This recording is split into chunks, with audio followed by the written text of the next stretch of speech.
First time you go skipping, you open the skip and you're like, you've got to be kidding me. This amount of food, hang on, what's going on?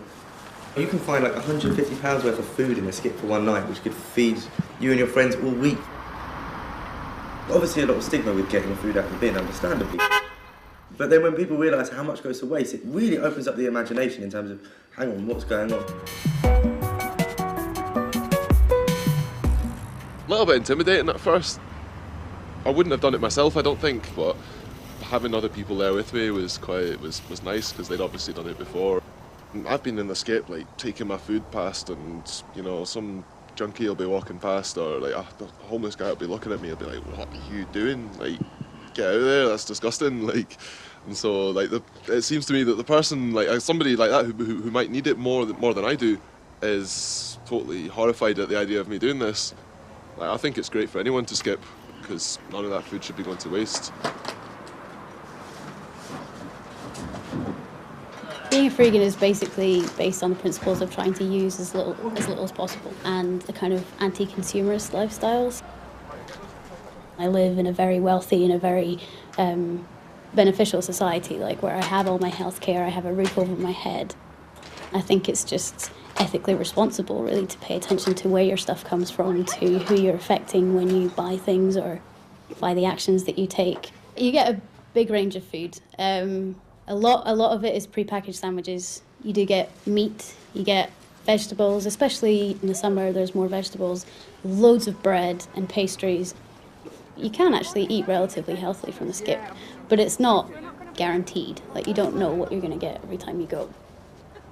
Skipping is a very important act in using this waste product, but it's also, like with the food industry, we really need to support our local businesses and agriculture as well.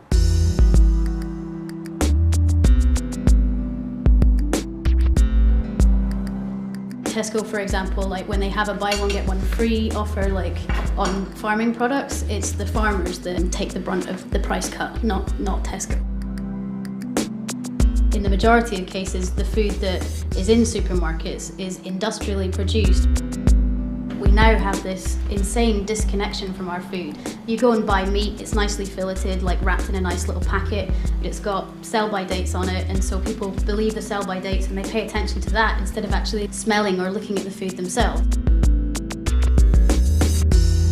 So even in people's bins in their kitchen, food gets thrown away that is still edible. Industrial modes of production of food is the single biggest contributor to climate change. Rainforests being cut down for grazing lands, huge monoculture crops being produced with a lot of chemical fertilizers. Also, the shipping of the foods around the world. Like when I go out to that skip and I'll pull out a small packet of raspberries, you know, in the winter that's been flown in from South Africa. You know, it's advertising on it. It's like, look, you know, we've gone all the way to South Africa to bring you these raspberries, but it's not just the raspberries, it's everything, you know, all this stuff that we could produce here at this time of year that's, you know, just cheaper to import from New Zealand or Ethiopia.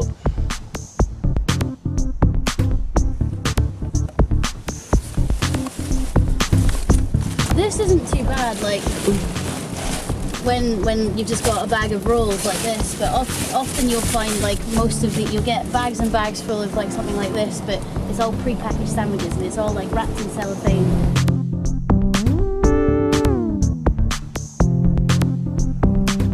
So when you actually take the bags of stuff home, you separate out the food from what you have, and you have like a much bigger pile of plastics than you do of food.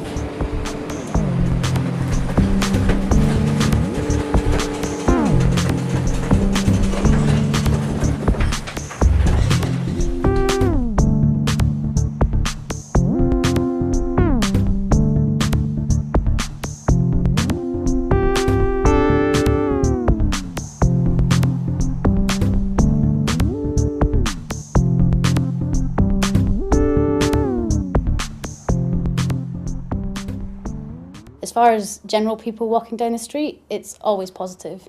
And in fact, a lot of people end up taking some food away. fuck are you doing inside a bin?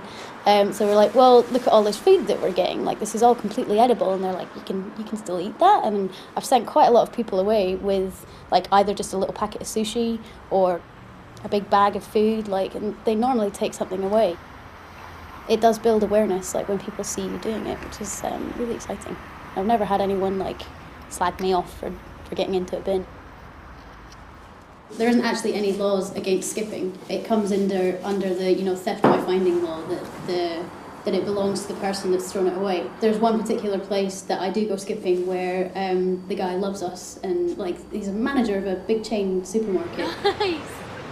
Yes. Some places will actually deliberately put food dye into the skips, like blue food dye, and you'll come out with all these blue hands in order to try and stop us doing it.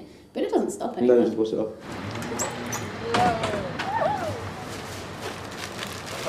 I would actually quite happily give up the obvious bonus of free food if our food was being produced in a socially just and ethical manner.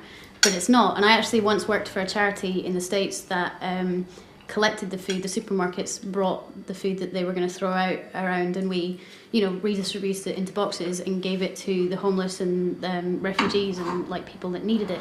If we could do something like that, where supermarkets agreed to, give the food to shelters or to an organisation that actually, either cooked it, recooked it, and redistributed it, then that would be a far more effective way of actually using the waste. I've never met someone outside a skip who, once you have a discussion about it, doesn't completely agree that it's too much waste. Everyone thinks it's revolting how much waste. That's what's revolting, not just getting a few banana peels on your feet. Yeah. Mm-hmm.